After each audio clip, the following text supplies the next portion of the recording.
अस्सलाम वालेकुम वरहमतुल्लाह। जी तो बच्चों कैसे हैं आप? उम्मीद है आप सब खैरियत से होंगे। अच्छा बेटा, आज जो हमारा चैप्टर हम स्टार्ट करने लगे हैं 10th क्लास बायोलॉजी का, वो चैप्टर नंबर 2 है, ह्यूमन रेस्पिरेटरी सिस्टम। अच्छा बेटा, ये जो चैप्टर है इसमें से लॉन्ग क्वेश्चन कोई भी नहीं आएगा, तो लिहाजा इस चैप्टर के हम सिर्फ शॉर्ट क्वेश्चंस तैयार करेंगे और इस चैप्टर के एमसीक्यूज तैयार करेंगे। ये दो चीजें हम इसमें तैयार करेंगे, इसके अलावा हम कुछ भी तैयार नहीं करेंगे। अच्छा जी, चलते हैं हम इस चैप्टर की तरफ और देखते हैं कि इस चैप्टर में मोस्ट इंपॉर्टेंट शॉर्ट क्वेश्चंस कौन कौन से हैं। अच्छा बेटा, पहले नंबर पे ये आपको सेलुलर रेस्पिरेशन नजर आ रहा है। बेटा इसकी डिफाइन बहुत इंपॉर्टेंट है और ये अक्सर पेपर में शॉर्ट क्वेश्चन आता है। अच्छा बेटा, ये मैं रीडिंग करने लगा हूं, ये जरा ध्यान से सुनिएगा, आपने ये कहां से कहां तक करना है। It is the process in which cell oxidize food, cell खुराक को तोड़ता है, एंड गेट एनर्जी, और एनर्जी को हासिल कर लेता है। अच्छा बेटा, इसमें होता क्या है, ये खुराक में मौजूद CH बॉन्ड, ये देखिएगा बेटा, ये कार्बन और ये हाइड्रोजन, इनके दरमियान यहां ये बॉन्ड मौजूद होता है। ये जो CH बॉन्ड है जो किसके अंदर मौजूद है? फूड के अंदर, खुराक के अंदर मौजूद है। बेटा इस बॉन्ड को ब्रेक किया जाएगा, तोड़ दिया जाएगा और एनर्जी रिलीज हो जाएगी।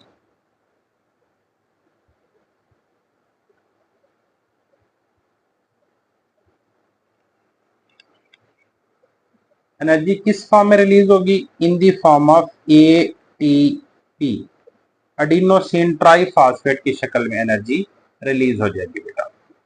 अच्छा बेटा, इसके बाद अगर हम बात करें अगली डेफिनेशन की, तो वो डेफिनेशन है बच्चों gaseous exchange. Gaseous exchange is the process in which oxygen present in the inhaled air moves into blood. बेटा गैसियस एक्सचेंज में क्या होता है, जो हवा हम अंदर लेके जाते हैं, जिस्म के अंदर लेके जाते हैं, वो कहाँ पहुंचती है? ब्लड तक पहुंचती है। And carbon dioxide from the blood moves into the air to to be exhaled.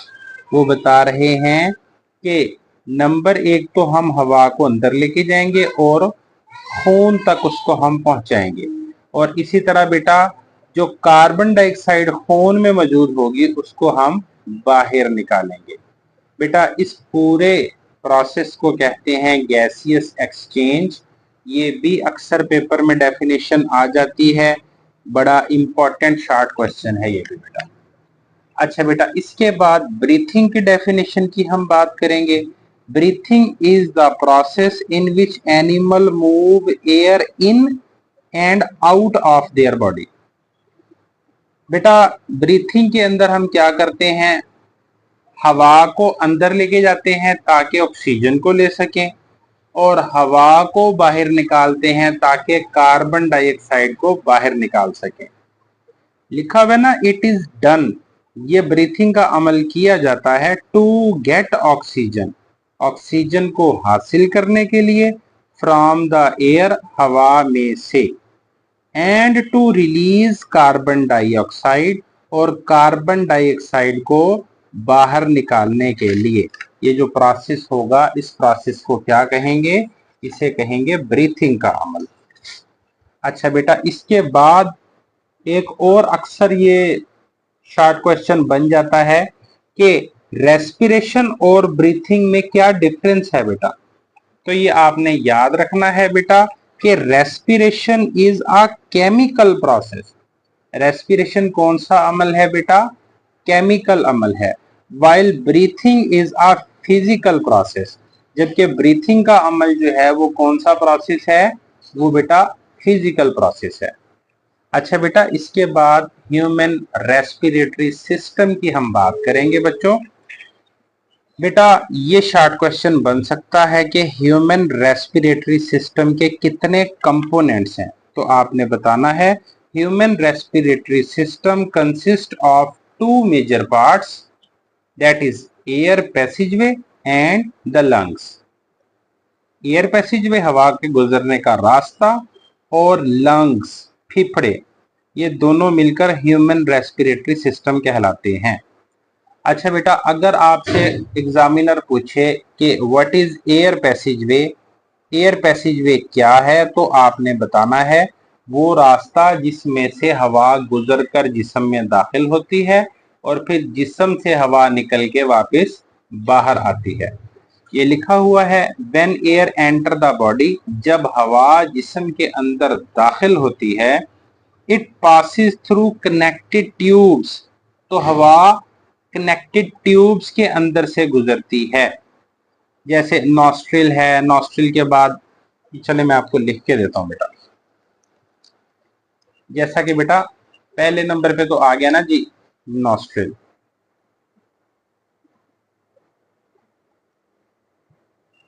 Nostril के बाद आ जाएगी नेजल कैविटी, नेजल कैविटी के बाद आ जाएगी फेरेंक्स, फेरेंक्स के बाद आ जाएगी लेरेंक्स,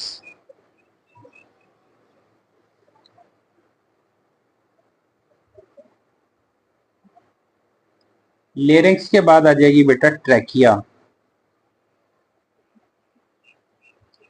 ट्रैकिया के बाद आ जाएगी ब्रोंकाई, ब्रोंकाई के बाद आ जाएगी ब्रोंक्यूल, ब्रोंक्यूल के बाद आ जाएगी alveolar duct,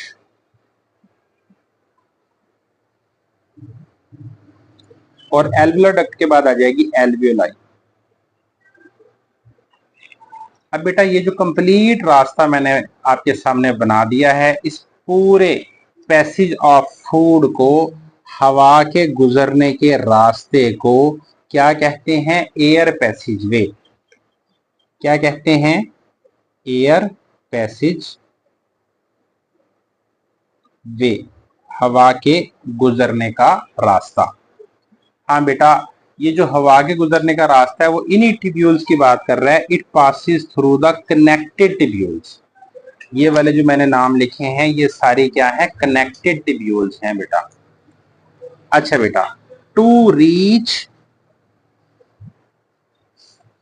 the lungs after the gaseous exchange, गैसों के तबादले के बाद air move from lungs to outside through the some connected tubes, these tubes are collectively called air passageway. ठीक है बेटा। अच्छा, इसके बाद आपने कर लेना है नेजल कैविटी को। नेजल कैविटी क्या है? ये जो हमारी नॉस्ट्रिल्स के फौरी बाद आएगी बेटा। ये देखें, ये अभी मैंने आपको बताया था कि ये नॉस्ट्रिल्स हैं, ये ओपनिंग है जो नोज की, उसके फौरी बाद आ जाती है नेजल कैविटी। हाँ जी, नेजल कैविटी क्या है? ये लिखा हुआ, nasal cavity is made up of two narrow cavities between nostrils and the pharynx. Air enter the nasal cavity through the nostrils. हवा नेजल कैविटी में नॉस्ट्रिल्स के जरिए दाखिल होगी। ये यहां से इतना आपने बेटा नेजल कैविटी कर लेना है। इसके बाद ये जो फाइन हेयर्स है ना, इनका फंक्शन आपने याद रखना है।